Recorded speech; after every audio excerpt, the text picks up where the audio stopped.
Welcome to the only place where real, raw, and vulnerable conversations happen with IFBB Bikini Pros to give you an inside look at their struggles, strategies, mindset, passions, and all of life beyond the stage. This podcast is made to inspire, motivate, and remind competitors and the average gym goer that even the most extreme lifestyles and elite athletes have their ups and downs. Thank you so much for tuning in today.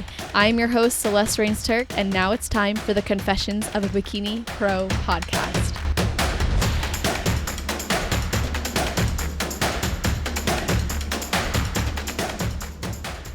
Today's interview is also going to be a video podcast, you guys. So if you're tuning in, go to YouTube, celestial_fit. It is going to be in the Confessions of a Bikini Pro podcast playlist. Of course, if you're listening right away, it's at the top. If not, scroll through it, find this guest's name, and you'll be able to watch along this interview with us. So this athlete is from North Carolina, and you might recognize her voice from the Girl Gains podcast that she hosts with wellness pro Alexis Adams. This competitor started in competitive cheer and even coached gymnastics for 7 years. And then in her pursuit of a college degree, she realized her true dreams and passions was in becoming a makeup artist. So she went to cosmetology school, and after doing extensions for 2 clients who were prepping for competition, she decided to compete herself. And in 2019, she hit the stage for the first time, taking a 3rd in her class. Then did Junior USA's. At the time, you guys, it wasn't top 2. It was top 3, just for clarifications. And then did Junior USA's and placed 3rd before going on to Universe, where she had a turn of events, got 3rd callouts. And with a year off to improve, she came back to compete and did 3 more national shows before earning her pro card at the 2023 Universe show. In the midst of all this, she put a stop to her salon studio business and went full-time into stage glam, where she not only helps women bring their best glam to the stage, but also gives us insight into how to perfect our overall look with her virtual stage glam seminars and beauty consultations, which I just think is so cool. I'm excited to learn about that. And between her 2022 and 2023 season, she underwent what she calls her mindset makeover. You guys know I will appreciate that, to address her mental health struggles before having the hardest prep she's ever had that ultimately ended in her pro card win. She has been documenting her bodybuilding and beauty journey on YouTube for 9 years. So when you fall in love with her through this podcast, you'll have to go check that out. And she is now here to share, of course, some of her story with us. So welcome to the show, Amber Pacholok. How are you doing? I'm amazing. What an intro. Wow. Thank you so much for having me. Beyond flattered, beyond grateful. I just think what you do is absolutely amazing. So when you asked me to come on, I was flabbergasted. So thank you so much for having me. Oh, you're so humble, and I appreciate that about you, because it's a blessing for me to have you on. And just the conversation we had before recording too, I just feel really connected to already. So I'm grateful that you're here, and I'm going to ask you if you have a ritual or something you do or think about right before your heel hits the stage. I do actually. So the first thing I always do is pray. I'll say a prayer because I'm a praying girl. And then after my prayer, whatever music is on, I literally tell myself, all right, bitch, let's go. And I say this all the time. It's like, I love the Lord, but I curse a little bit. So just bear with me. All right. That is so cute. I love that. Are your prayers different before each time you step on stage? Yeah, they are. They are. Cause I'm all about being in alignment and just going with the flow. So every time it's always different because every prep is always different. Every peak is different. So yeah. Absolutely. So I want to just talk straight away about this most recent prep, because you've named it your hardest prep yet. And in that vulnerable reflection video you made after, you talked about some of the challenges you face, not just self-doubt, but also your marriage and mental demands that you face. So can you open up to us about what made this prep the hardest in comparison to past experiences? Yeah. So I went through a lot after I closed my salon. So the reason behind it was, again, like I said, I'm someone who is just very in tune with myself. I'm a self-aware queen. And then also just like my relationship with God is very important. And God, the universe, whatever makes you comfortable, it has a way of speaking to you. And I'll never forget when I was at my old salon, I was just having a rough day. It was the summertime. And I looked around the salon floor and I said to myself, God, am I going to be chained behind a chair for the rest of my life? Like, is this it? And clear as day, God said, nope, 7 years. And it caught me off guard because I thought, chills. did I just say this out loud? Because it was that clear. And so I said, okay, cool. And when you're not obedient with God and you don't move when he tells you to move, things start to get a little dicey, right? So he told me 7 years behind the chair. I did 10. And when I got to that last tail end, so basically right after 2021 was when I left my salon that I basically grew up in. And I was there for 8 years with the whole COVID situation. It was just madness, as we all know. And I shifted and got my own salon studio. And so while doing that, I knew it was time for me to move on from my old salon. What I should have done was just cut it then. But of course, scared. I've been building this clientele. I've been doing hair color and makeup, for rides and whatnot. And so it was just scary at that moment. I wasn't mentally ready to do so. And so I went along with it, did my whole salon studio again. Then fast forward summer of 2022, I just noticed I started having panic attacks again. And I hadn't had a panic attack since I was 19 years old. So at that moment, I understood that something is wrong. I have too much going on because it was right after Junior USA's. And I was in my office and a client had texted me and I don't know what it was. I just got to the point where I was just like, I cannot do this anymore. Like mentally, I cannot do this anymore. And I knew physically I had some things going on. I had been working in pain for easily 3 years. There'd be plenty of times where I'd be in the middle of a haircut and I couldn't even feel my fingers. But, we just keep pushing on. So I'd go home because, salon culture, I'm very grateful for my salon venture that I had, but the salon culture can be very intense and very demanding. They don't teach you how to take care of your body. So unfortunately, hairstylists have piss poor nutrition, and they kind of train you up in a way of, if you're not behind the chair 24/7, you're not going to be successful. There's no such thing as downtime. It's go, go, go, go, go. Like there'd be times where I would start working at 9 o'clock and I might not leave the salon until like 8:30. That's a long time to be up on your feet. So just, repetition of doing that. And then one thing that I absolutely love is that I have a diverse clientele. So no matter where you're from, what your hair looks like, if you're bone straight, fine hair, if you have curly, kinky hair like mine, I can do it, which is great. However, when I'm working with clients, and most of my clients had a lot of like thick curly hair like myself, which is great, but that's just really demanding on the body. So my arm, my shoulder, my elbow, long story short, after my competition at the Charlotte Cup of 2022, I was actually getting ready to go on stage, and Jordy, my coach, she was looking me over and she said, "What is this lump on your back?" And I said, "What are you talking about?" Because she doesn't miss a beat. She sees everything. And I like to respect my coach's time and I don't want to bother her. But of course, and she got on me and she still gets on me because I have to do better about it. But I didn't say that I was in pain because unfortunately, I'm just used to working through pain. Long story short, went to a new chiropractor, got an x-ray, found out that I have scoliosis. I have not one, but two curves in my spine. And I also have arthritis in the left side of my neck. So at that juncture, my chiropractor was saying, "Hey, you have a lot of things going on. Your x-ray lit up like a Christmas tree. I don't know what you're doing, but you have to you got to make some changes." And at that point, when he said arthritis, it didn't really click with me, how intense and serious it was. And so I said, "Oh, okay, so how can we fix it?" And my chiropractor put his hand on my shoulder. He said, "No, you have arthritis. There's no going back. You can't reverse it. Now, all we can do is just figure out how we can slow the progression." So at that moment, my husband's looking at me and he's like, "Listen, you're mid-30s. We don't have any children yet.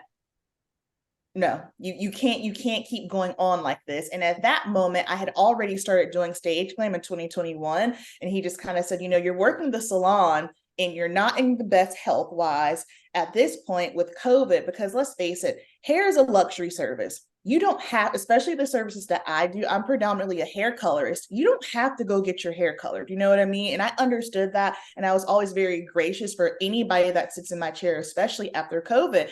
But it just got to the point where he pointed out, "Hey, I need to keep you healthy. We don't have kids yet. And secondly, I'm realizing when you're working and doing your stage glam on the weekends, you're making more money doing that versus the salon. You're just working to keep the lights on, make a decision. So I had to make that hard decision. And I didn't realize how much that was going to impact my mental health. It killed my mental health because I am someone that unfortunately I put my value and my self-worth in my work, which I know is not healthy, and it's something that I'm working on every single day. But I've spent 10 years building a salon clientele, and now all of a sudden all that has been wiped clean, gone. And so I'm thinking all that hard work, all that hustle, all that grind, what was it for? Working those long 12-hour days, working a 12-hour day, then doing a bridal the next day, and then going in for a client because they decide to cancel on me last minute and I'm not respecting my time and my boundaries. I'm like, I did all of that and I ended up running myself into the ground. And so now I didn't realize that I had made myself and my self-worth identity as I'm a hairstylist. And so now that I'm not in the salon anymore, it's like, no, I'm still a hairstylist. I still do hair. It's just not in salon, but I had an identity crisis. Of course. I had an identity crisis. And then now I'm not anywhere close to making the amount of money that I used to make. So with those two things really, really tanked me. And then, so that was the summer of 2022. And then fast forward to fall time. Now, my husband and I, we're not vibing. We're just, we were having a really, really rocky, hard time to the point where I did not think we were going to make it. I was definitely considering, not definitely, I was going to move to New York City and I was going to go work for Dyson. Like I had already had a whole nother plan. But for some reason, again, God said, nope, that's not what you need to be doing. And so we were able to, by the grace of God, work through that, which I'm so grateful for. So when we started prep in February, I had all of this going on. I'm still struggling with my identity crisis. I'm still trying to figure out, okay, well, financially, like I have to restructure my entire business. My business that I spent 10 years building is kind of being wiped clean, essentially, and I have to restructure it. And now I'm trying to pull my marriage together because I honestly didn't think I was going to get on stage this year. I had no intentions of competing this year, especially when I had all the things going on. I was just thinking to myself, there's no way in hell I can pull this off. But then mid-February, I just woke up one day and I said, you know what? This is a goal of mine. The thing about bodybuilding for me, it is so far beyond looking cute on stage or getting the pics. Like it's literally the only thing in my life that is for me. No one else can do it for me and no one else can take it away from me. So that's why it's so important because, you know, like when you work in the service industry, you're constantly giving and giving and doing for others, which I love. And I understand that's my purpose, but it gets to a point where it's like, well, shit, what do I have for myself? What am I doing for myself? And so that's why bodybuilding is so important to me. Yeah, it's extreme, but it's just my thing. That's why I love it so much. So this prep was so difficult because I had just so many letdowns and disappointments just leading up to it. And so when I woke up February, I was like, no, girl, this is for you. This is the one thing in your life that you have that's strictly for you. We're not going to let any nonsense or anything outside of this disturb you. Let's go. So I told Jay, hey, I want to prep. She knew everything that was going on. She's really big on making sure the mind and the heart are on point because she's yanked me out of prep before. She's yanked some of my other teammates out of prep. If our minds aren't right and clear, she won't let us do it no matter what the body is looking like. So we had a long conversation, of course, and she said, okay, let's start. We started mid-February. I was good to go. March came. And I remember talking to Alexis because after you've done a couple of preps, you know the prep feels like you have your prep markers, right? And I remember telling to her, I was like, yo, it is too early in the game for me to be feeling this shitty. Something is wrong. She said, maybe it's just because, you know, it's just taking some time for your body to get together. I said, okay, we'll see. And then I had to call Jay one day and I was just like, look, something is wrong. I am so exhausted. I cannot get out of bed. It was one day where Murillo came home from work and he said, you've been here all day. Like, you got to get up, you got to move. I had no energy. I just felt drained. So finally we went, got my blood work done, found out I had no cortisol and no testosterone.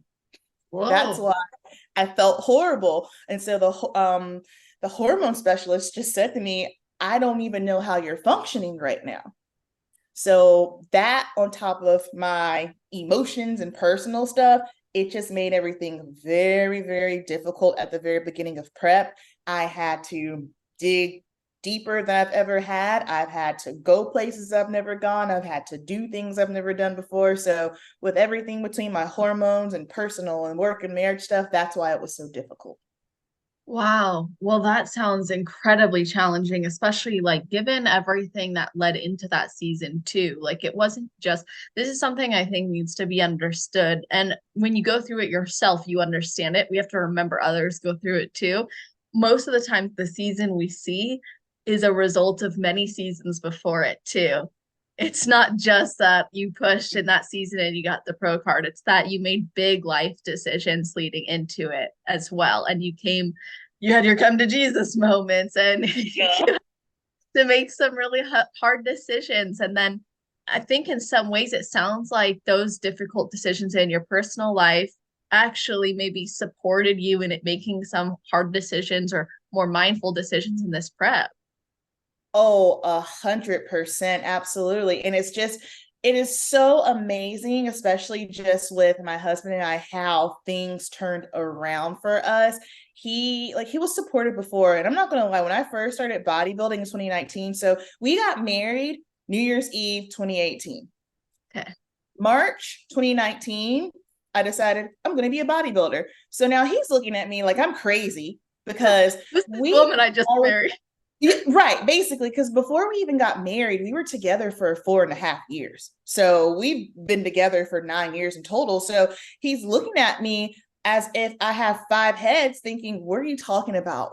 Bodybuilding? Because I was already going to the gym and doing things like that, but I just felt I wanted to compete. And from the outside looking in, my husband, he's old school when it comes to certain things. And so he wasn't comfortable with it. You're on stage and your butt's out. And granted, he's Brazilian, so he's used to seeing butts all the time. Like that's not a big deal to him. Not about the butt.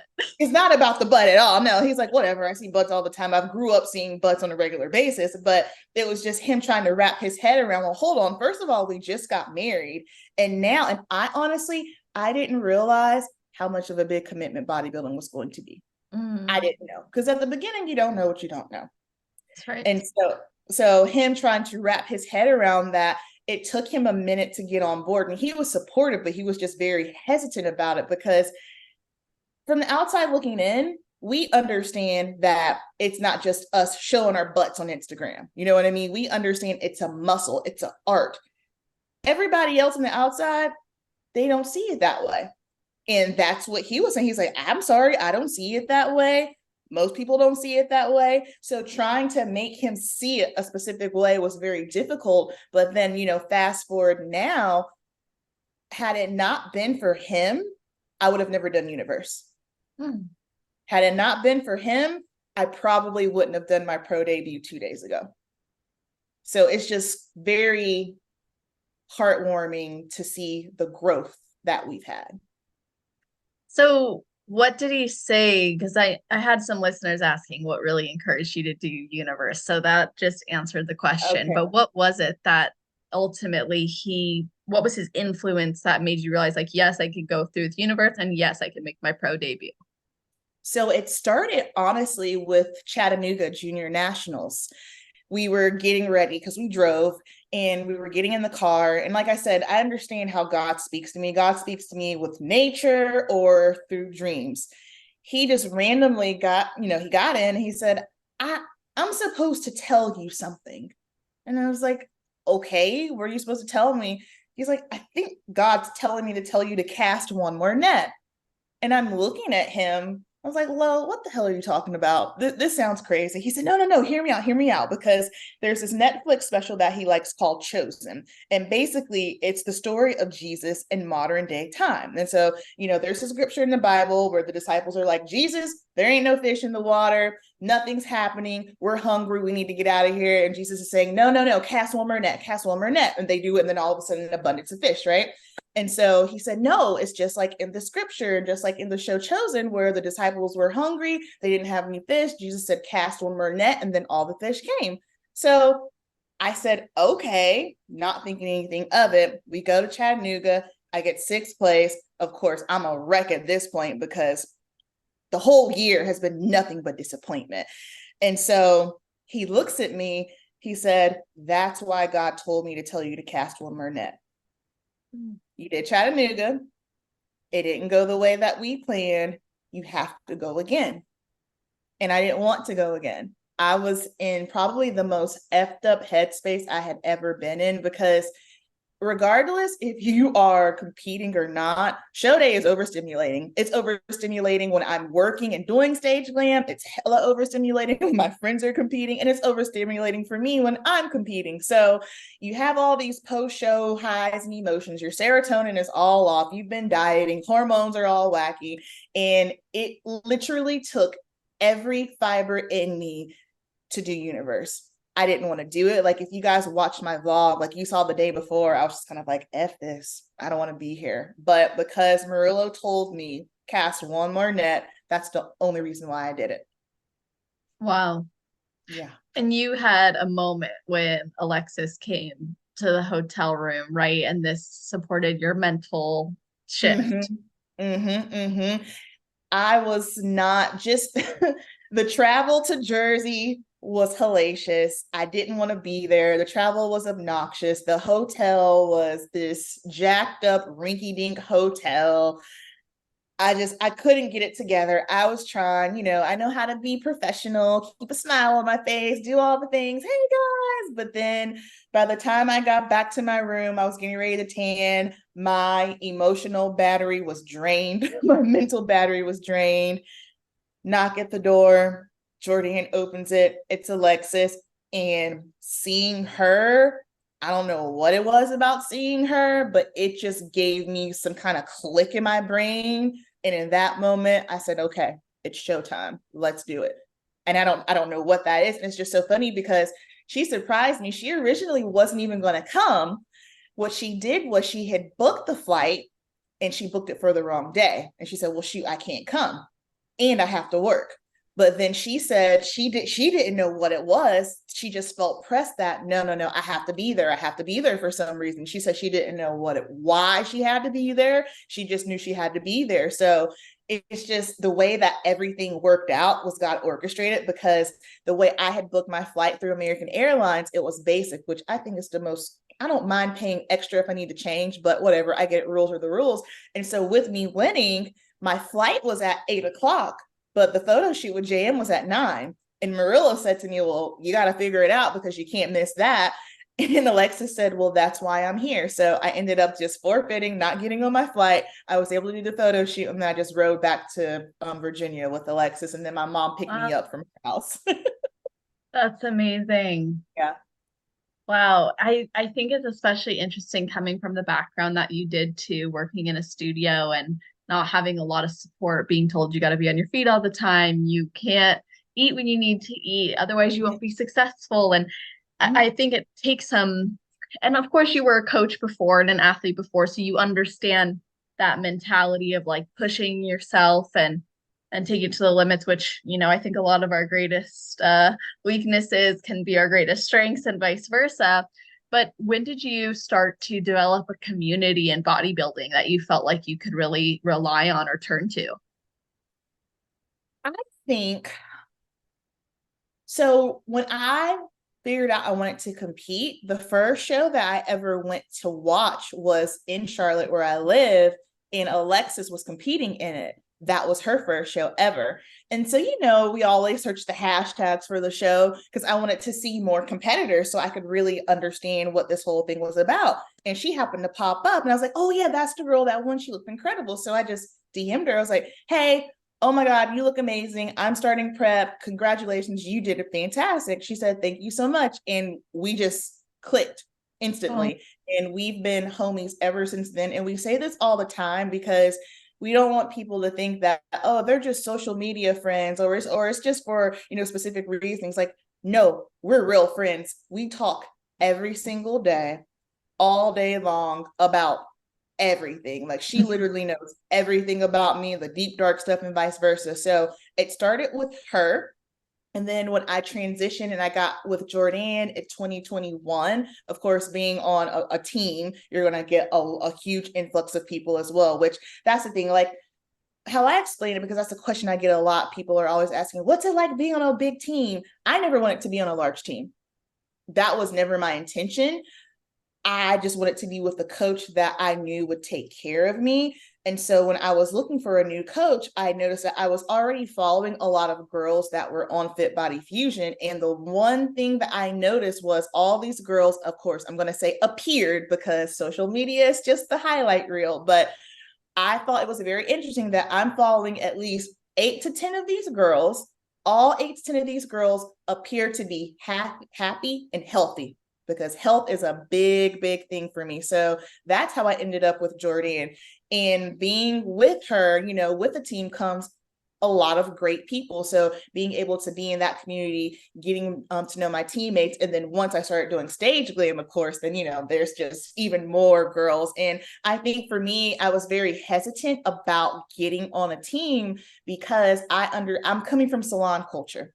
Salon culture is dog eat dog. Everything that I have learned within the beauty industry is because I had to scrape, learn, and figure it out. Unfortunately, a lot of people in the beauty industry, they are just not willing to help. There's a lot of gatekeeping that goes on, which is why I started doing the stage glam seminars and helping other girls with their stage glam. But I don't believe in gatekeeping, because I am someone who knows how it feels to have a goal. You want to achieve something. You have the skill set, you can do it, but you can't find the resources for help, or you can't find the resources financially. So that's why that's something that's very passionate to me. Yes. Oh, I'm so excited to talk more about your business too. I want to go back to health, because this has been like a theme that's coming up. And you had gotten blood work done. You had no testosterone, no cortisol. You recognize health is important to you. You also had the arthritis, and your husband saying, we don't even have kids yet. So I'm wondering if part of you focusing so much on your health is, do you have a goal of having kids, and how has that intertwined with bodybuilding decisions? Yes. So as far as kids,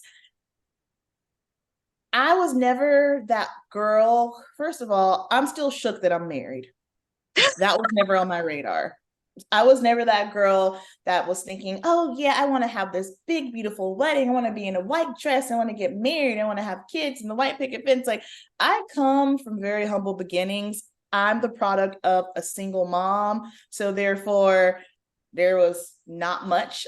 She did what she could, and she did a damn good job of it. And so for me, it was just a matter of, I'm just trying to survive and make it. If I happen to find a significant other along the way, cool. In my mind, I was content. I had the goal of just being a rich, hot auntie. That was my goal. And so now, fast forward, my husband, if we had kids 5 years ago, he would have been content. But now, it was actually last summer where I finally felt that flicker of, oh, okay, I want to have kids. So we definitely do want to have kids. I told him it's either two or none, because I'm an only child and I refuse to have an only child. I'm not putting my kid through that. But we're definitely, it is something that's going to happen probably within, we'll say, 2 to 3 years.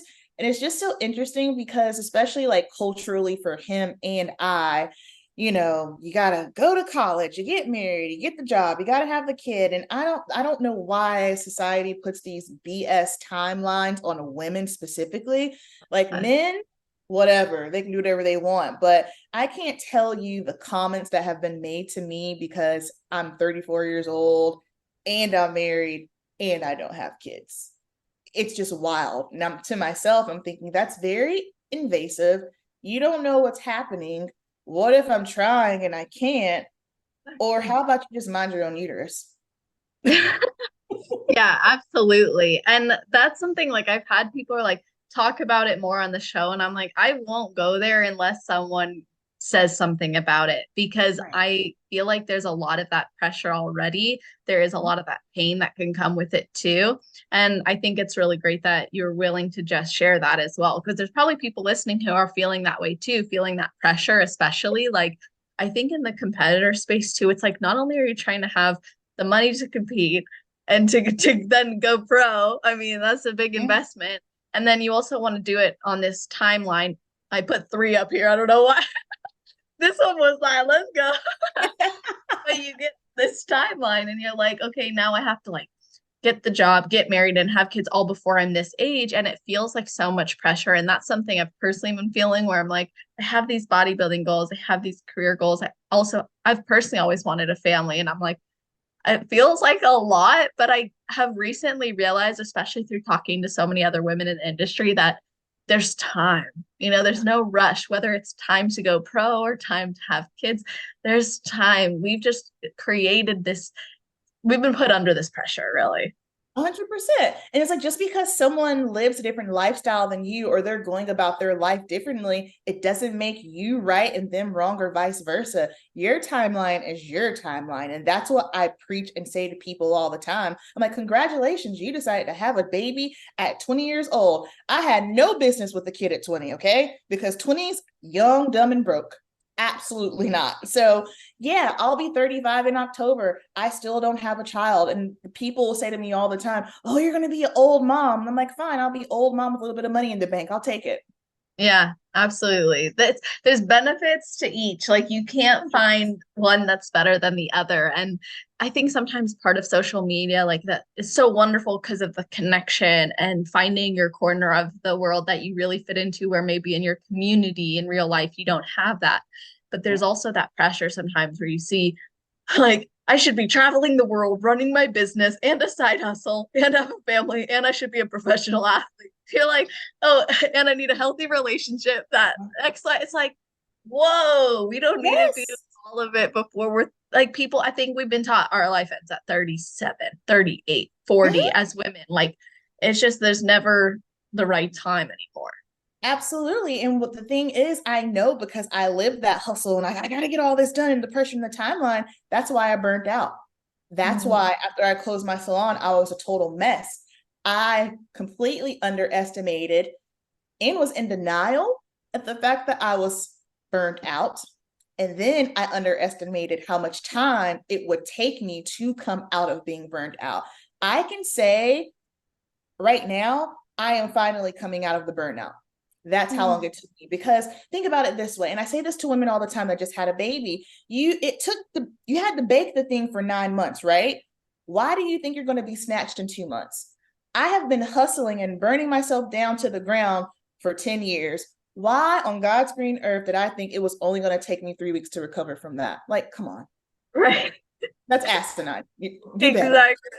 And we're so unfair to ourselves sometimes. It's just like, this is not a proper expectation or a fair expectation. And I think also, just in general, expectations can really get us, whether that's expectations for prep going a certain way or relationships going a certain way. And you experienced a lot of those types of ups and downs, especially in this prep, but even prior, like going back to a time when you were on a roll when you started your competition journey and then you went and you got third call outs. Like I've been really wondering how that affected you, and if that had anything to do with you going on your like mental makeover, your mindset makeover. 100%, because you have to understand that was, if you were a first time competitor during the COVID era, God bless you. Yes. Because And you're still in it. what a time to be alive. It's like, first of all, you're new to this and the structure of everything has shifted. So you're learning this, but this isn't really technically how it really is, because in order to qualify for nationals, you have to get second place. I got third at my first show in 2019, but because they redid the qualification so that way they could actually have people at shows, they switched it to third. So that's the only reason why I was able to do junior USAs. And even going into junior USAs, I didn't know what to expect. I was just going, I didn't understand the magnitude of what I was doing at that point. I'm still thinking it's still like at the same regional level of what I did. Absolutely not. So it was amazing that I was even able to get a third place. But then 3 months later, going into the universe, and that's another reason why I didn't want to do universe, because universe was like a black cloud over my head. I went from third place to third call outs. That shit was wild. That mentally tanked me because, again, I understood that I was a newer competitor and I'm still learning, but that just didn't make any sense to me. Made zero sense. So after it, I just told myself, you know what? I think I might be done. I don't know that I can do this. I don't know that this thing is for me. And then on Thanksgiving, Jordan, well, let me backtrack a little bit. For Universe, you know how before we get ready to go on stage, we always post like our posing or suit, whatever the case may be. And Jordan messaged me. I was not her athlete at that time. We did have a consult conversation in October, but I just told her, let me finish up this rest of the prep with my current coach, and then I'll get back to y'all, figure it out. So I had posted, I think, like a posing video, and she messaged me. She said, hey, I need for you to do a couple of things. First of all, your makeup looks good. Tweak your brows, extend them out a little bit because your hair is short, so your face is on full display. I was like, yeah, that makes sense. And then she said, why is your suit so big? And I was like, what? My suit bottoms are way too big. So she gave me very detailed instructions on how to manipulate my suit bottom. So I said, Murillo, read this, figure it out. I don't know how to make it better. So he's yanking it up. I'm safety pinning. We're just trying to make it work. And so at that moment, I'm thinking, okay, this girl, she, if I recall, was on the West Coast getting ready to compete herself while coaching. She had athletes that were in Universe, but yet she took time to message me and tell me things that I needed to tweak. That was big to me because my love language is acts of service. And so I love helping others and doing for others, but it's always funny. Like, I never really allow anyone to do for me. You know what I mean? Yeah. And so I was just amazed that this woman took time out to help me. Like, that's huge to me. So after, and she even like after she goes, how did it go? And I said, I got third call outs. And she said, well, that makes zero sense. I don't understand how you can go from third place to third call outs. That's wild, but not to worry. It's going to be okay. Didn't hear anything from her. Fast forward Thanksgiving, she sent me a message. She said, so what's up? What's happening? And, I was just telling her, I don't know if I want to compete anymore. And she was just encouraging me. And then at that moment, I said, you know what? This woman, for some reason, believes in me. I am hella skeptical with all this bodybuilding stuff right now, but let's just see what happens. And here we are. Wow. That is so awesome. I really love that she did that for you and that she showed up for you even when she didn't have to. I think that's a very kind thing and shows a lot of her investment and belief in you prior to you paying her to believe in you, if you want to put it that way. For sure. Because that first check-in with her, man, listen, and I tell people all the time, like, my favorite thing about her is that she is direct. She is non-enigma. And I can appreciate that. Some people, I can understand how they might think, oh my gosh, that's kind of harsh. That's kind of cold. But I think what we have to realize is we're hiring a coach. That's their job. You don't want anyone that's going to BS you, because that's a time that's going to waste your time and your money, right? But she's really great at being direct. And then she'll wrap it up, put it in a bow, kiss you on the forehead, and give you some love. And so I was having a really hard time just getting that much food in me, because now looking back at it, I was overworked and undernourished big time. And so she's really big on health and feeding you up, because if your health is not on point, if you don't have enough food in you, prep is not happening. And I remember in the check-in saying, I'm having a really hard time getting this food in. And she said, look, I would be doing you and myself a disservice if I did not push you. You have a lot of potential. Eat your food, non-negotiable. And I was like, well, fuck, okay. Love that. Yeah. How did you manage that? Because if it was hard for you, like, did you change meal timing? Did you change portion sizes? So I'm a simple girl when it comes to my nutrition. And that's why, like, the whole, oh, you should do a meal plan. That's better. Like, you should do macros. What's better is what works for you. What can you sustain? Because I have done both. I think if you are a brand new competitor and you're not familiar with nutrition, yes, a meal plan is fantastic. When I first got into bodybuilding, one of the biggest things that I noticed for myself was, oh my gosh, I am so undernourished. Like I'm not fueling my body properly because genetically, I have skinny genetics and a fast metabolism. It takes a lot for me to put on body fat. And some people think, oh, that's great. And the gift and the curse. And so when I realized that, that's when I decided to go to UNC Charlotte to get a holistic nutrition certification because I just wanted to learn more on how to fuel my body. Then after that, I got my nutrition coaching certification from NASM because I started just preaching to all my clients. So they're getting their hair done. But I'm like, no, you need to make sure you're fueling your body properly. So that way you can just thrive and nourish and be better. That's why you're tired. That's why you're bloated. And so I had already had those things in me. And so it was just a matter of, okay, this is going to be annoying. The one thing that I hate about macros is doing the whole Tetris game, like trying to fit everything in. But what I do is, again, that's why I tell people meal plans, macros, it's the same shit. So she'll give me my macros. I'll go ahead, plug everything in, make my meal plan, and I literally eat the same thing until she adjusts my macros. As far as timing, again, you got to get it in where you fit in, especially when I was in the salon. It was just kind of like, okay, when can I eat? The two most important meals for me is the meal before my workout and the meal after. Everything else, whatever, I'll figure it out. That's just how I roll. And I know for like the hardcore bros are like, oh my God, their brains were probably exploding. Yeah. Guess what? It worked. Exactly. I love that you're saying this because I also experience a lot of people saying like, well, this pro does it this way, or I should do it this way. Or I need, it's like, it's the same thing. You're putting the food in your body. And at the end of the day, you've eaten all your macros, you've eaten your meal plan. And I agree with you. Like for me personally, I don't follow like a strict, like when I started, strict meal plan, strict meal timing. But then you learn and you grow and you learn more about how your body responds to certain things. And you find like your old things that used to be hard to maybe develop into habits are now so second nature that changing to something more flexible where you're building it yourself is actually quite easy. So I love that you just shared that and you shared there's not one way to do this. You can get there in the way that's best for you. So that's really great and something that I appreciate you sharing. And I also want to hear more about like you coming back through to this prep because you took that time off to do a mental transformation, to do a deep dive in.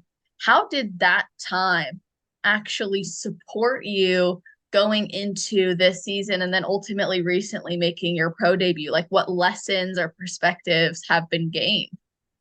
Yeah, so 2021 spring, I started what I called a worthiness journey. And I'm still trying to unpack why I didn't feel worthy. Like, I didn't feel worthy of anything. I didn't feel worthy of being married. I didn't feel worthy of having a business. I didn't feel worthy of being, competitive athlete. I'm not sure why that was, but I had enough awareness to understand that you are your biggest roadblock.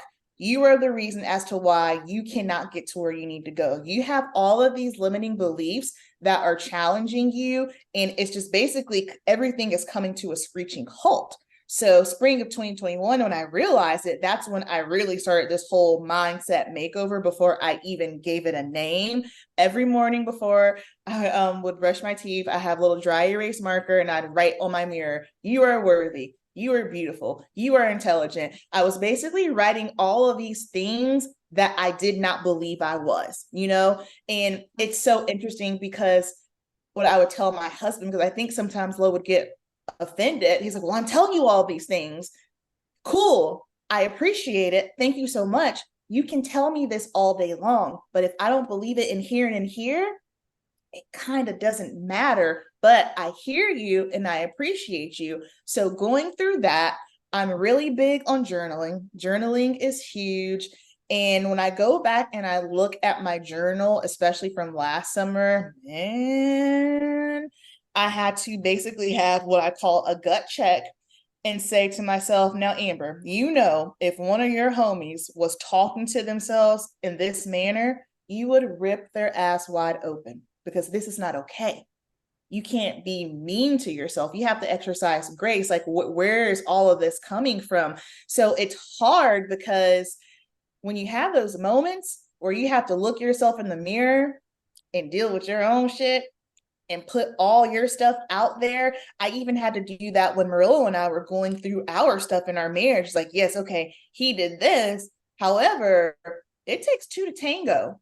You dropped the ball in quite a few areas as well. And what I tell people all the time is, if you can't be real with yourself, you can't be real with anybody. Nothing will change until you can address your own shit. You can be real with yourself, because once you do those things, that's half the battle right there. You're ready to thrive and soar after that. Yeah, you have to take personal responsibility to evoke any sort of change. Mm-hmm. And then in doing that, then I can start unpacking things. And when you start unpacking things, man, that shit can be so exhausting, because we are the way that we are 9 times out of 10 just due to situations that probably happened when we were little and we don't even realize it, you know? And so for me, I had to really dig deep and just look at some things and figure out, you know, why I don't feel worthy. Well, probably because I spend probably too much time by myself, you know?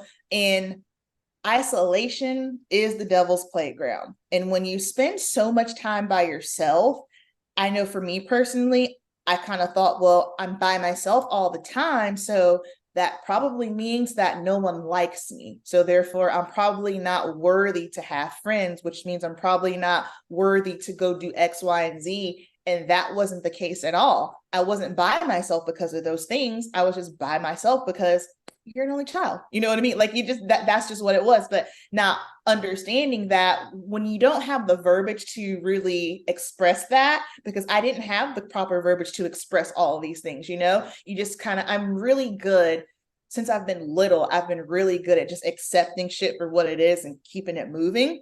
But with that, I realized just because you accepted it doesn't mean that that's necessarily the truth. Seriously. I always would say, and this is kind of weird, but I'm like, you gotta sometimes sit in the shit to realize how bad it smells. For real. And and you're gonna actually do something about it.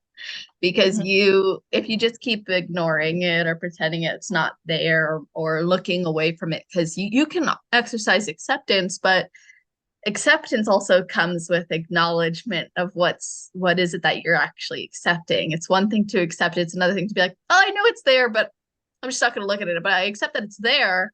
It's another thing to be like, accept it's there, and I accept that it's made this impact on me, and here's now what I'm going to do with it. And seems like in your life you've done so much with the knowledge you've gained. You know, you're very self-aware, as you said, so you've applied that self-awareness into growth. And in your recent pro debut, after you had earned your pro card and regained a lot of that confidence and like, yes, I did it, and I had people who believed in me, how did your pro debut experience compare to amateur experiences from the perspective of how you felt on stage as well as when you walked off? Pro debut experience was lit. This was a totally different Amber, a totally different mindset, because first of all, I still haven't quite processed the fact that I'm a pro. That was just 2 weeks ago, y'all. Right. That wasn't long ago. And so I think that aspect is just now starting to catch up with me. I don't even know that I've truly wrapped my head around the pro debut yet, but it was such an amazing experience because first of all, there's no pressure. No. There's no pressure whatsoever. I'm new to the scene. It's almost like I like new. I love a fresh start. That's why I got married on New Year's Eve, because first of all, I love a good party. Yeah. Good time. And it's just something about a fresh start, clean slate. I love that. I love everything about that. So that's the mindset that I had with going into my pro debut. It's like, hey, girl, you get a fresh start. There's no pressure on this. I'm literally just here to have some fun. And because there was no pressure, and because I was already just so happy and proud of myself, I knew that no matter what happened, it didn't matter because I was still going to be happy and proud of myself after.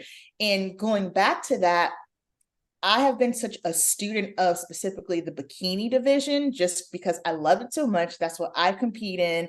And that's the cool thing with me doing stage glam. If I'm not too tired, if I started glam at 3 o'clock, which I try not to do, I ain't going to prejudging. I got to go to sleep. I'll catch you at finals. But the cool thing is after I work, I will go and actually sit and watch the show. And there's nothing like watching a show. That is the best way to learn. I know a lot of times people will look at the pictures and videos like, well, I don't understand why this person won. This doesn't look like that. Nothing is like your natural eye. So yeah, are there times in bikini where the shit don't make sense? Absolutely. Yes, for sure. But then the majority of the time, it might not make sense to you because you're looking at it through a picture that someone took. It's just not the same. So being able to sit and actually study the sport helped me acquire that champion mindset because I already know what time it is.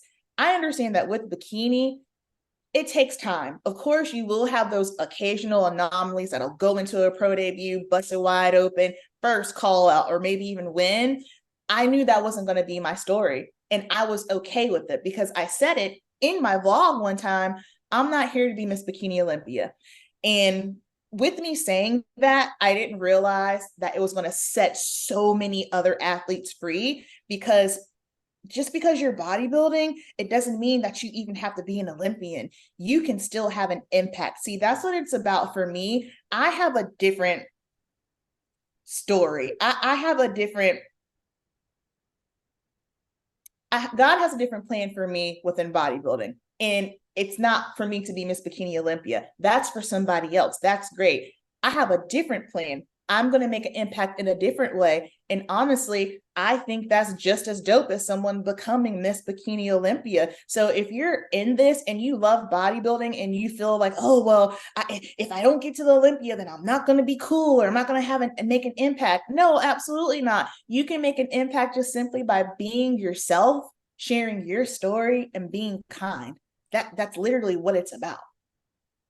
Girl, yes, I wish this like was a belief of more people because this is something I've personally come to terms with a lot in my own journey through bodybuilding is I'm making an impact regardless of if I'm a pro.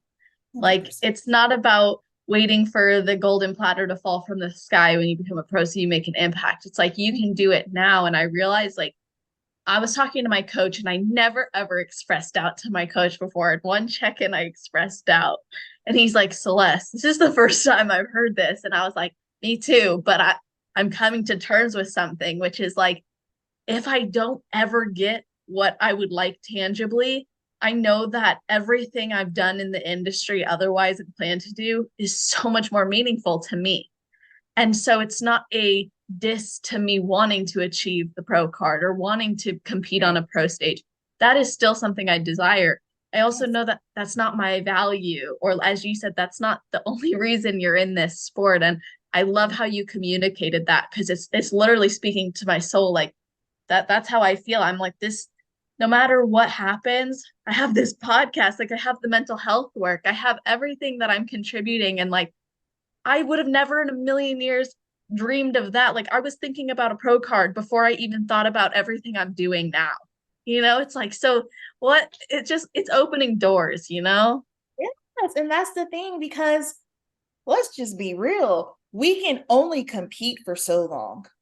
And so I tell girls all the time, you best have something else going on because if all you are truly about is competing, when it gets to a point to where let's face it, what goes up must come down, right? You might be killing it right now, but there is going to come a time where guess what? It's going to shift.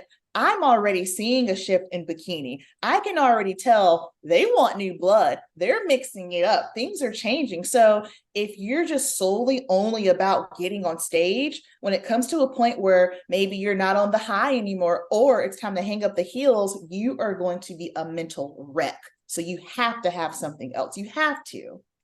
That's actually proven in literature as well for any sort of post-sport retirement to prevent that type of depression or burnout is to have other things you're passionate about and focused on. So let's actually talk about your passion with beauty because this is something I've been really excited about getting into with you. And something that I expressed to you that people ask me about, do you know someone who does this? Now I can say that I do. And I'm really looking forward to hearing about it because I think what you're offering is super unique and amazing. So let's start off by just talking about what Amber P Beauty is to you and why you decided to start offering not just makeup at shows, but also the consultations and the lessons that you teach. Yeah, because okay, we'll get into a little business right now, okay?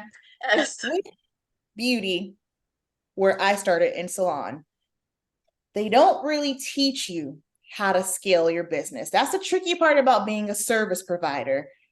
I can only make money if I'm behind the chair, which would affect my life because I need a break, but I'm afraid to take a break because guess what? There's no PTO. If I'm not behind the chair, I don't make money. And so when I was doing the whole transition thing from closing my salon to doing stage glam, I realized within the first year, oh, shoot, I'm going to be on that same rat race. I have never had the desire to have my own salon. That sounds hellacious to me. I also never had the desire to start a beauty team, which, of course, going with the whole beauty culture, I'm thinking, okay, well, now if I'm going to do the stage glam thing, well, now I have to build a team. I got to do this. And again, I'm like, that's not what you want because ultimately that's the same thing as having a salon. Now you've got all these people you have to herd. There's so many moving parts. I didn't want that. And then something else that I realized too, whenever athletes would sit in my chair, I'm the face of my business. So therefore, girls book with me. Obviously, they like the way the makeup looks, but they book with me because they like me. So I understood that by me being the face of my business, which was an accident, that's just the way it happened. It doesn't make sense to build a team because people are booking for me. So at that point, I realized, all right, well, first of all, I'm only one human. I know how many services I can do before I get tired. I cannot have the stress of potentially making an athlete late because that would wreck my soul. Knowing that a girl missed stage time because I was running behind because I got overzealous and greedy and was trying to make all this money. No, can't do it. So I am very mindful of the schedule. Like I'm a planner to the T. I only take a specific amount of services, which is why I tell girls, hey, if you want to book with me, go ahead and book with me because once I get to this number, there ain't no squeezing anybody in, especially at regional shows or shows that are pro am. National shows are a little bit different because they're just longer. But if it's a pro am show or a regional show, yeah, absolutely not. But then I just got to the point where I realized, okay, I'm capped out. I can only do this many services. I need to figure out a way that I'm able to still do beauty, but how can I do beauty and help? I love to teach. That's why God put me on this earth. He put me here to teach, to inspire, and motivate. So I just take all of my coaching and teaching training that I have, put it onto beauty, and help athletes learn how to do their makeup. Because the thing is, again, I come from humble beginnings. I know what it's like firsthand to have a goal. You want to do something, but you're not able to do something because of financial resources. That's whack. I don't like it. And, some people might think, oh, well, that's messing all the other makeup artists up or the business. No, it's not because there's plenty to go around. Because the thing is, what's for me is for me and what's for you is for you. I don't believe in gatekeeping. I'm going to help you. Do you know how hard it is for me when I'm competing and I see a girl's hair's jacked up? Or I see someone's makeup is messed up. I've done it before. I'll say, hey, can I fix this for you real quick? Like, I don't even tell them who I am or what I do. I'm just like, can I please help you? Like, that's how much I care. So it's not about me trying to, make other makeup artists not get bookings. No, because they're going to get bookings because people still need to get their makeup done. But I think it is important, regardless if it's a financial situation or not. Like, for instance, with the Chattanooga show, so many flights got canceled. It can happen that your makeup artist flight gets canceled. Then what are you going to do? You should have an idea of at least how to somewhat do your makeup for stage glam because things do happen. It's nice being on your own time. I have the luxury of doing my own tan, doing my own hair, doing my own makeup. So it just makes my show day morning super, super smooth, keeps the cortisol level down. And then if you are trying to get your pro card, It takes a couple of national shows for the majority of us, okay? It took me 5 tries. That shit adds up. Yeah. 150 plus times 3, oh my God. And then if you're booking hair and makeup, that's a lot. Same thing if you're a pro and you're trying to get to the Olympia. My God, that is so difficult to do. So you start adding up all these expenses. After a while, you're kind of like, man, what can I do? I still want to hit this goal. However, what can I do so that way it fits with me financially? That's why I started doing it, because I believe in helping. I believe in giving back. And then I'm also thinking about that girl who was like me that wants to do these things. You want to grow your business or whatever the case may be, and no one's there to help you, and you don't have the financial resources to do it. Absolutely. I love how you found other ways to support the niche you wanted to serve. Mhm. And I think sometimes it's looked down upon to have multiple different offerings or services. And when I was offering mental health stuff, I wanted to have something that's a lower price. So I can relate to what you're saying. You want to be able to help as many people as possible, even if they're maybe not hiring you for the show makeup. Maybe they're getting that instruction from you online. And you also mentioned you're the face of your brand. And I think something that you're really helping other women to see is embracing your natural beauty, embracing who you are and rocking that on stage and knowing that's what makes you most confident. And you told the story about how you used to wear a wig and you tried that and it just didn't work for you. So how have you learned to like what is your best look and how to really create that and find confidence in it? Well, for me, again, so going back with the wig, so the slogan for Amber P Beauty is show off your beauty. That is so important to me because I'm a firm believer that you should not have to change the way that you look drastically for 20 seconds of stage. That is crazy to me. I can't tell you how many girls, especially like when it comes to hair color, because that's where I geek out. I'm a color nerd, where I'll get girls who have been blonde since the beginning of time, and now all of a sudden they feel, oh well, all the dark hair girls are winning, or someone told me I need to make my hair dark. If you are a true hardcore blonde, and first of all, going from blonde to dark is not an easy process. It's ugly before it's actually pretty. And then that's going to throw off everything. That's not how you're used to seeing yourself. That's not how you show up on a day-to-day basis. For me, I tried the wig thing because I was looking at how all the other bikini girls looked. I was like, okay, well, I guess I have to wear a wig.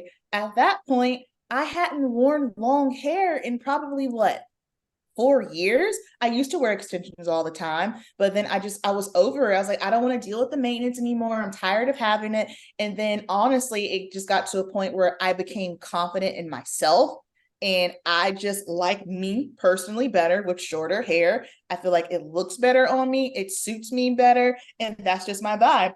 I tried the wig thing and everyone was saying, oh, it looks so beautiful. Well, no shit, I'm a hairstylist.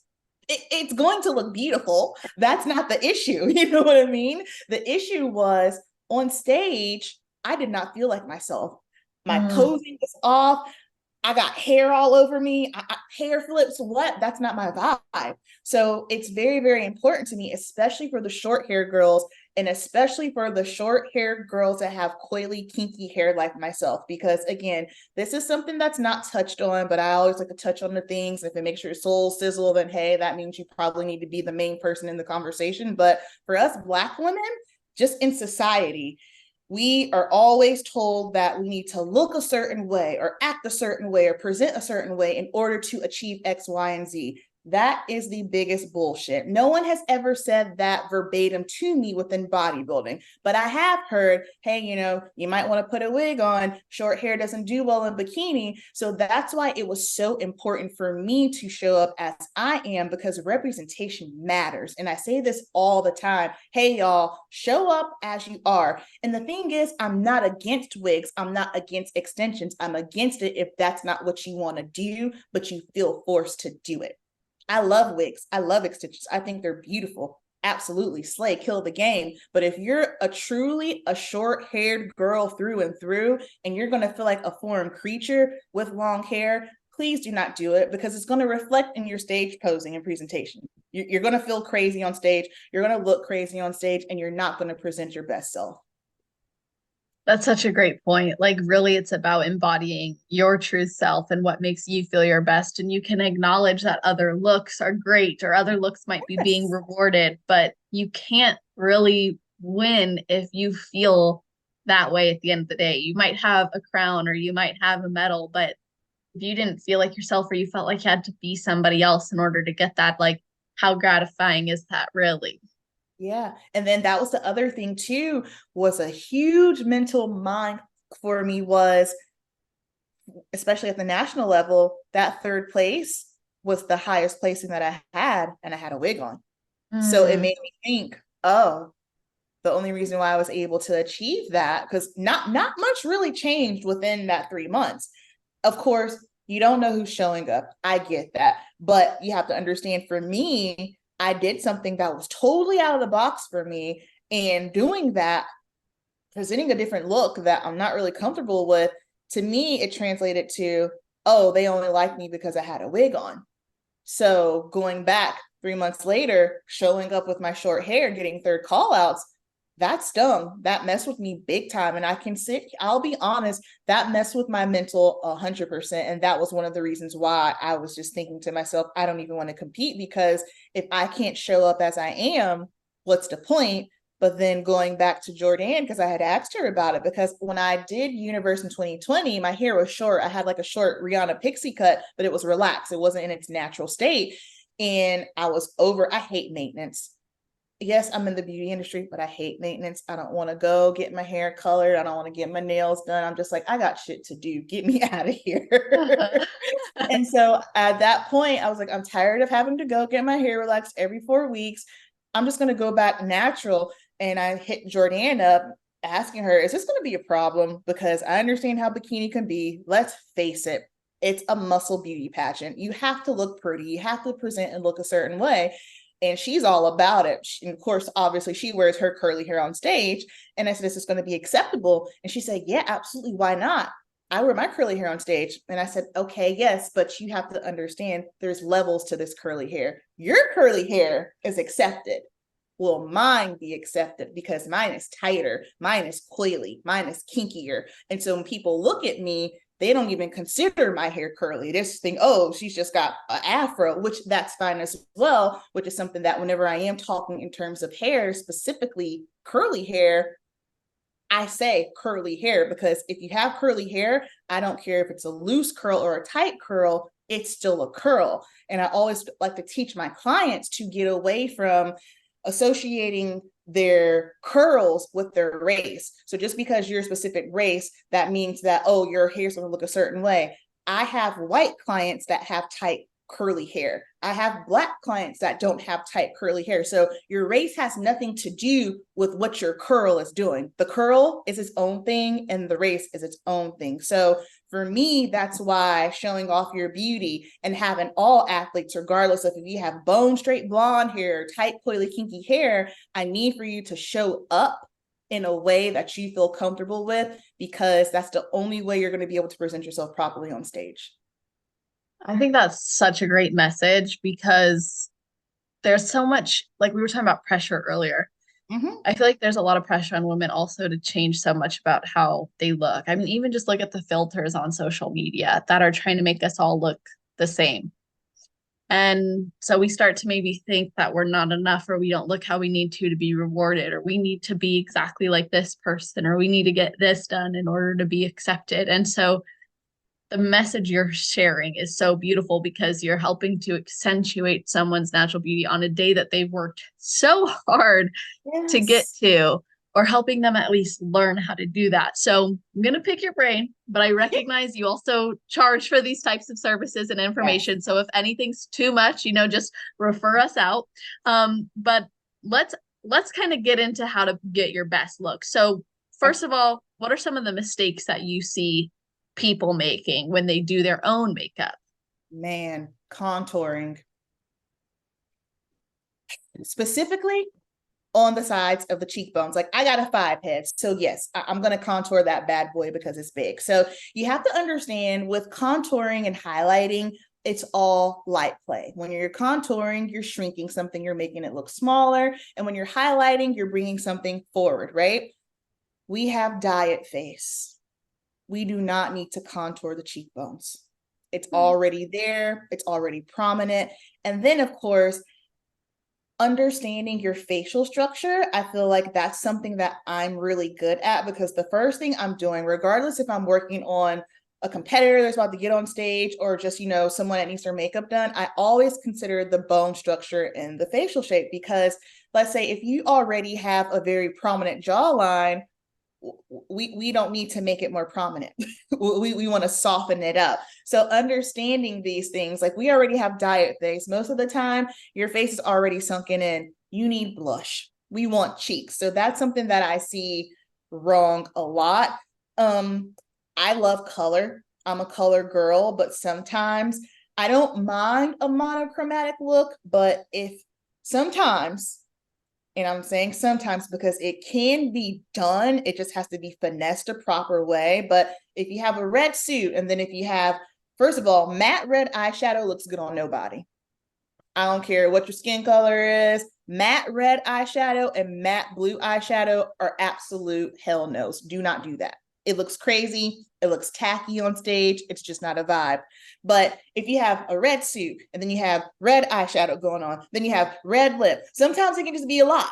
It can be a lot. And then just depending on your undertone of your skin and how your skin takes it, if you're someone that maybe already has more of a warmer undertone, like for instance, something that I've learned, protein has more of a red-brown undertone, liquid sun rays has more of an orange-brown undertone. So let's say if you already have a warm undertone with your skin, and then you're getting sprayed with protein, which is already warm red, then you got a red suit, then you got red eyeshadow, you got red, it's a lot. Yeah. A lot.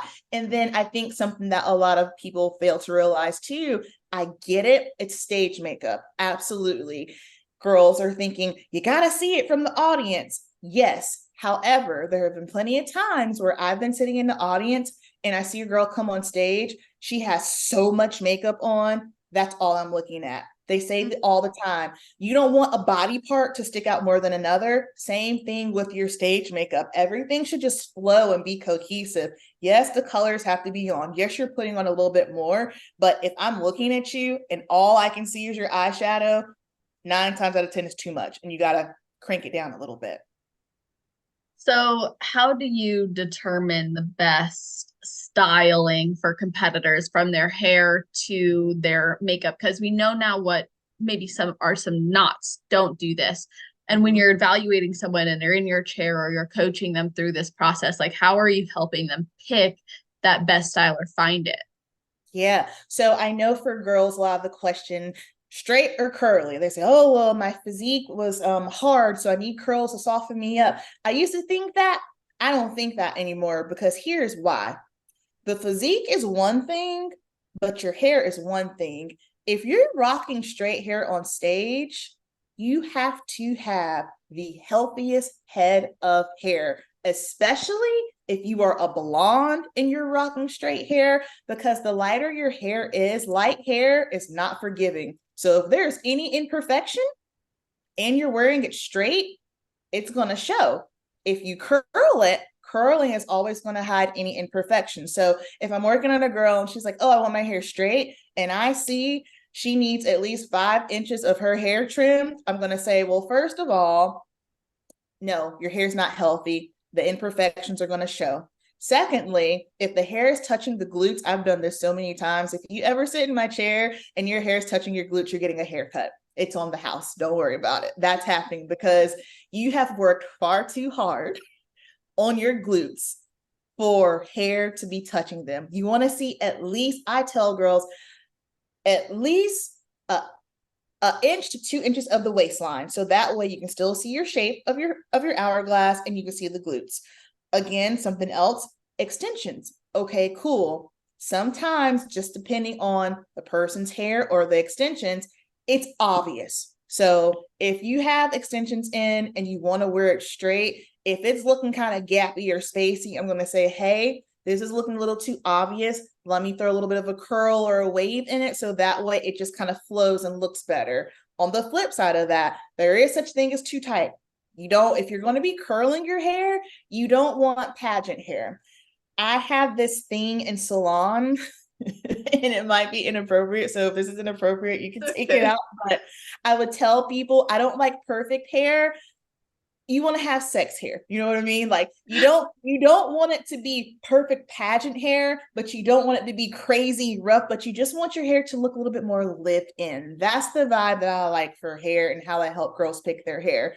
With their makeup, the first thing that I tell girls, let me see your suit, because your suit color is going to dictate everything that I do, because I have to pick the appropriate colors that's going to go along with the suit. We don't want to do anything that's going to clash. You want everything to complement it. So I'll look at the suit color. And then, of course, after I look at the suit color, I'll assess the face and I will find whatever the best facial feature is. For some girls, it might be their eyes. So we're going to play up their eyes. For some girls, it might be their lips. We're going to play up the lips. For some girls, they might have beautiful just bone structures and cheeks. Okay, we're going to play that up. So understanding what the suit color is and then finding what their best feature is with those two things, that's how you get the solid look.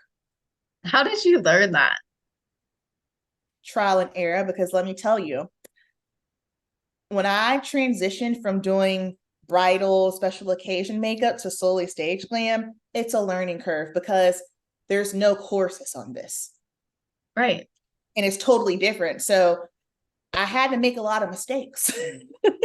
You had to make a lot of uh-ohs in order to figure it out as I went along. And so I already had the foundation. I understood bone structure and color theory. So taking all that I knew from being a hair colorist and being a makeup artist and just taking all of that knowledge and then just kind of packaging it up for stage glam, I just kind of had to do a lot of trial and error and figuring it out, and on myself too, because I made the mistake on my first show. I had blonde hair, which looked great in real life, but on stage, especially if it's theater lighting, that shit was orange, brassy, not good. On top of, I have a warm undertone with my skin, and I had a red suit, and I got sprayed by Pro Tan. This is also like a pro tip. You guys are getting all my little pro tips. So getting sprayed by Pro Tan versus doing DIY Pro Tan, which is what I do now, totally different ball game. I'm not the hugest fan on myself of getting sprayed by Pro Tan because it just turns me, I felt like I looked like a bowl of tomato soup. It didn't vibe right.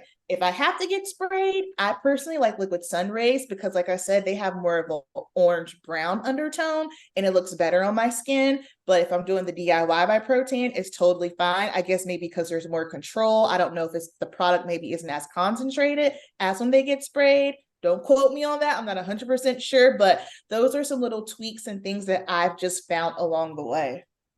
That's super interesting. And I appreciate you being generous with your knowledge and Oh, yeah. sharing this with us because I know you offer this and I want people to be inspired to consult with you. I'm personally feeling inspired to work with you in my next prep. I think that will be super amazing, honestly. So before I kind of take it to the next bit of questions I've got for you, do you have any other hacks or tips you would want to share as far as like prepping for your makeup or nailing your look? Oh my gosh. Okay. I talk about this a lot on my Instagram and I probably drive people crazy with it. Skincare. We should be taking care of our skin regardless. This has absolutely nothing to do with getting on stage. Skincare is key. You only get one face. Take care of it. You need to understand what your skin type is. This is crucial because once you understand what your skin type is, it's going to help you pick products for your makeup appropriately. I see it a lot, especially if I'm competing backstage, where I can tell an athlete has dry skin. And then I don't know if she did it or maybe the makeup artist put on a matte full coverage foundation.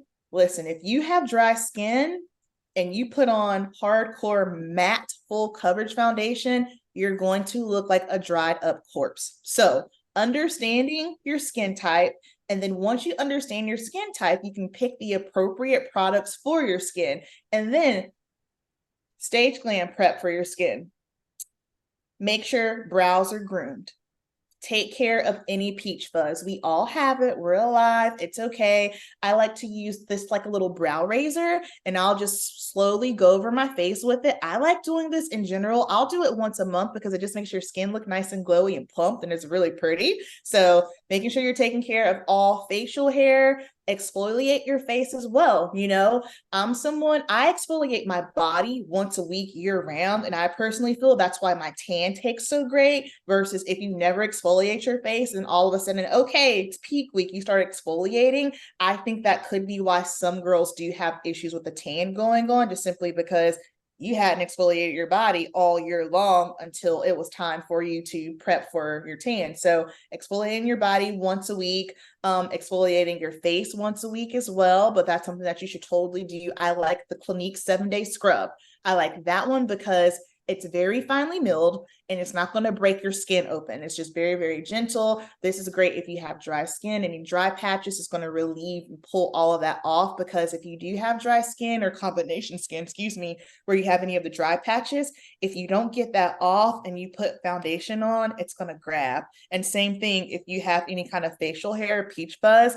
This happened to me probably like 4 years ago. I was doing a trial for a bride. And it's hard to say, yo, girl, your face is hairy. Like, right? That's not professional. We can't say that to somebody, but she didn't like her makeup, but it was because she had so much peach fuzz on it. So it wasn't laying on smooth. And I couldn't for the life of me at that time say, well, you know, if you shaved your face, this would look better. Yeah. But being definitely making sure that you are exfoliating, taking care of any facial hair, making sure that you are putting on moisturizer, eye cream every morning and every night. And for the love of God, y'all, take your makeup off at night.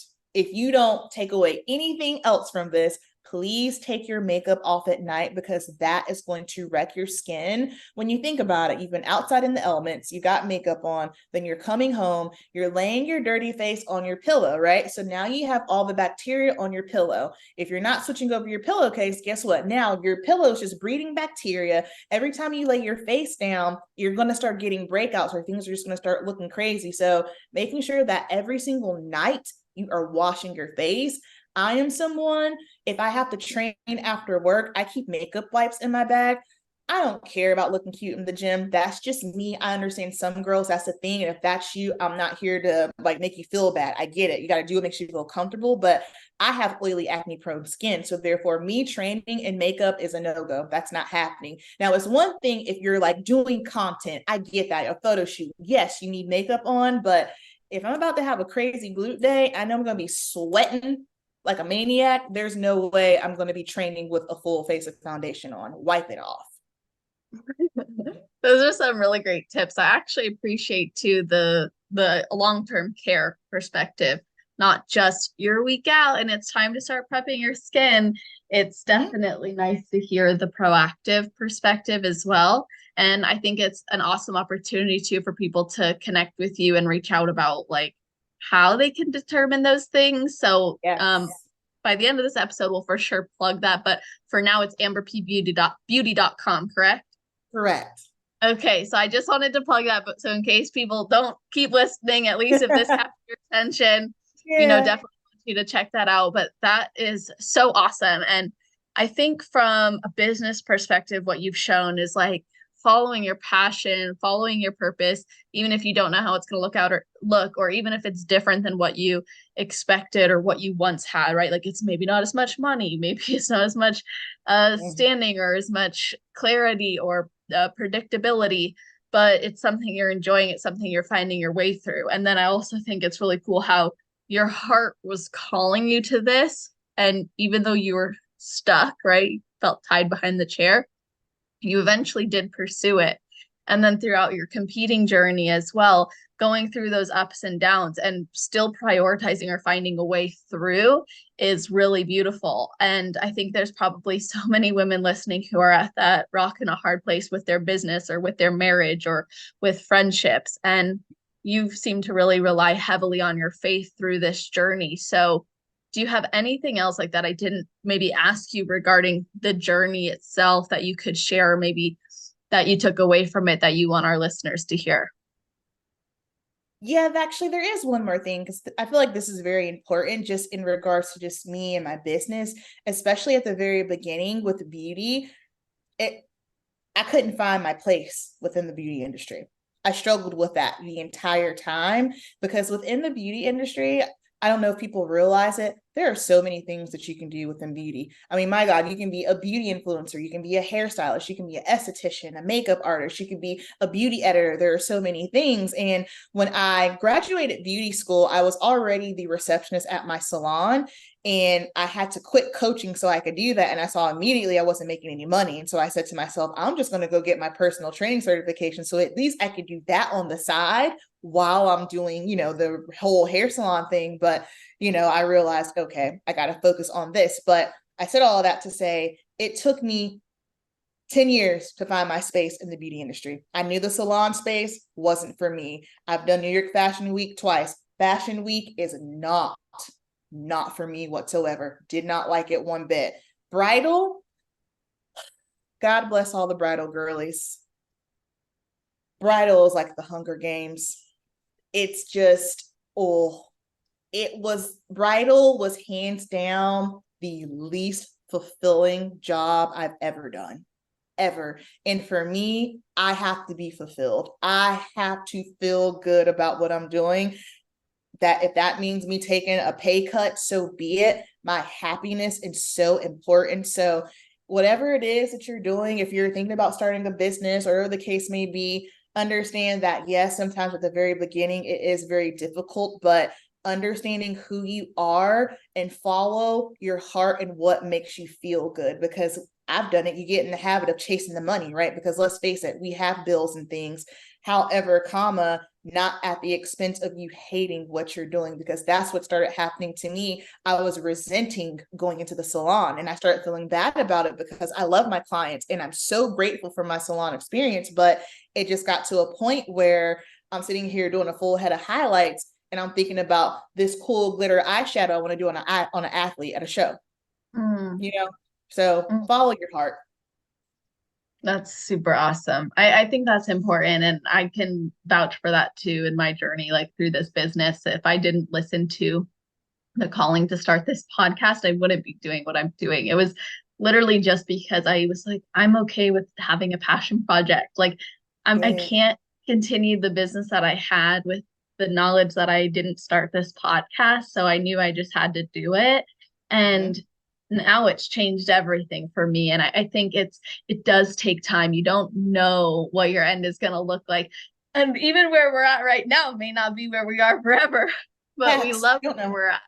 And that's the beautiful thing about it, is we found our way. And I think there's a lot of people who can. And I feel like we're going to have so many more conversations too. And definitely, so you guys, I'm telling Amber before we hit record that I'm hoping to do an in-person podcast studio and get her out there in person, because I'll be in South Carolina and she's in North Carolina. So it's something that we're thinking about. And I know we're going to have a lot more to talk about. There's even things on my notes that I'm like, we didn't get to it, but it's something that I know we'll have an opportunity to cover. And so before I wrap up this episode, I like to get best advice. So what is your best advice for someone who's never competed before but would like to? And then your best advice for someone who's on their road to pro? If you're brand new to this, it's very easy to become overzealous at the beginning. You want to hurry up and get there. I want to be great. But what you have to understand is greatness takes time. And yes, you will see those girls, like I stated earlier, who just come in, boom, kill it off the gate. Congratulations for them. But guess what, sis? You probably are not her. Take your focus off of other people's timelines, off of other people's journeys, how someone else looks. If you have never stepped on stage and you're looking at a 5-time Olympian, you ain't going to look like her in 1 year or 2 years or 3 years. There's levels to this. So my best advice is take your time, learn yourself, figure out your body, what makes you tick and talk, and try not to put so much focus on other athletes, because it's really easy to get lost in that. And then what's going to basically happen is you start feeling bad about yourself because you're comparing someone's year 8 to your 2 months. They're not the same. Beautiful. That's great advice for both the pre-competitor and Yeah. the road to pro. So I appreciate you sharing that. And I can definitely relate and take that into my own journey. So how can people connect with you, follow this journey? No, you know what? I can't ask you this question yet. Rewind. A listener wanted to know, and I would regret not asking you, what is next after your pro debut? I should have asked you, like, what's your feedback Oh, and what are you doing? yeah. So feedback. Well, first of all, so if you guys follow me on YouTube, my whole series on a mission that was leading all the way up to the pro card win. So that was pretty fun to do. And so that title was On a Mission. So for my pro debut, it was Mission Unforgettable because, like I said, I understand my place. I get it takes time. Very realistic, right? And so I told myself, I'm not worried about a placing. Let's just try not to come in last place. Did that by the skin of my teeth. It was fantastic. 15th place. I'll rock with it. I'll go with it. We got the second call out. But my main goal was to be unforgettable because I'm new on the scene. No one knows me, right? So I just wanted to go out there. That was the best I've ever felt, the best I've ever looked. Posing routine, hair, makeup, glam, suit. Thank you so much, KH, and all that glitters for hooking me up and making me look beautiful. And I wanted to just be unforgettable. So when I got off stage to get my feedback from Mo, who I absolutely love, I said, "Hi, Mo, I'm Amber, competitor number 130. She goes, "Yeah, cool. I know who you are. I judged you last year at Junior USA's." And I was like, "Oh." And I was just so flattered because this woman sees so many athletes. Do you know how many athletes she's seen since last year of Junior USA's all the way to now? So the fact that she remembered me, which was cool because I remember when I went to Junior USA's last year and I was checking in with her. She looks at me, she goes, "I'm so glad to see you here." Aw. I was like, okay, cool. So that was the mission to be unforgettable. But for her, she said, posing presentation, she said, your energy is really good. She said, just be a little bit tighter with the glutes, which I agree. I knew when I woke up on Saturday morning, I wasn't as crispy, but I didn't freak out about it because I was like, well, shit, we're here now. There's nothing we can do. It's pro debut. I know my makeup's about to bang, so let's just go. I had some gut stuff going on. So that's why I was like, whatever, you're not crispy, but it's fine. So she's just said, just tighten up a little bit more and you'll be fine. So, I mean, that's easy. We can tighten up. I'm waiting to hear back from my coach right now because we're game planning and figuring it out. I know I want to compete one more time. I want to Oh, do okay. more. Yeah, we're just not sure yet. But one more time, and then I more than likely will be going into improvement season because I want to work more. So, like Tyler told me in universe, upper body's tapped out. We don't need any more muscle. He said if I do anything, just a little bit more density in my glutes, which I feel like if you ain't Laura Lee, keep working on your glutes. Yeah. That's how I feel about that. So if your feedback is just glutes, you're doing really good. He told me that in Chattanooga, it was way too much, which I agree. Of course, I was butthurt about it, but I'm really good at just, taking my emotions out of things and looking at the lineup. And I understand why I came in sixth place. I was not in line with the other girls. I was not the criteria. I was way too jacked. I pumped myself up way too much. So going into universe, I took in that consideration. I was very careful with it. And he said it was night and day, much better. No more on the upper body, more glute density. So that's what I'm going to be working on just improving my glutes and then focusing on my business, making sure that I'm giving the best service whenever you guys are getting on stage. And then, of course, beauty consultations 101 and doing more stage glam webinars. I am going to be doing stage glam webinars monthly. That is happening. Nice. I don't know when this launches, but the next one will be August 20th. And I'll have two sessions because the first one filled up, which was great. So I'll have a 12 p.m. and a 5 p.m. So you want to come hang out with me, learn some stage glam, you can sign up for that. I do keep it limited spots though, because I just want to make sure that everyone's able to ask their questions. So this will launch August 18th. So if there's spaces available 2 days out, contact you and see. If not, you'll let them know when the next one is, it sounds like. Yeah, because by then I'll probably already have another date for September. So, and there is a wait list too. So if you go to the link and you either it's booked or you can't make it, just get on the wait list and you'll be the first to know about the next one. That's awesome. So go ahead and share your Instagram and your website with us so everyone can find that. Yeah. So my Instagram and my YouTube are just my name, Amber Pacholok, Pacholok. I know that's a rough one. And then my website is just amberpbeauty.com. Awesome. And I will put that, or I'll have my assistant Laura put that in the show notes for you guys. So that's always on celestial.fit/podcast. Not only will you have access to those links, but you're also going to see a breakdown of this entire episode in a summary format, as well as a bulleted summary. And you'll have episode timestamps. So if you watched along with us on YouTube or you're feeling inspired to, you can actually usually click those timestamps and go back to certain moments, which is really fun. And also it gives you the opportunity to share it with teammates and friends and let them know what parts you like the best or what was covered in the episode and why they need to listen. So I always appreciate when you guys tag us in the stories. I know it goes a long way for me and for the athletes. And I get messages, you guys, from the guests that I have on. And there'll be screenshots of your guys' messages or saying, oh my gosh, I'm getting these amazing feedback on an episode. And like, that means so much to them. And it means so much to me too. So keep sharing, keep reviewing, keep rating, sharing this podcast out there. And hopefully this service as well that Amber offers, because I think it's really unique and special. And Amber, thank you so much for coming on to share this. Oh, thank you so much for having me. Like I said, I just think the world of you. What you're doing is incredible. So keep going. Keep doing the thing, girl, because you're killing it. Thank you. Thank you so much. So to everyone listening, I hope you have an amazing rest of your day, night, or morning, wherever you're in the world while you're listening to this episode. Just make it awesome.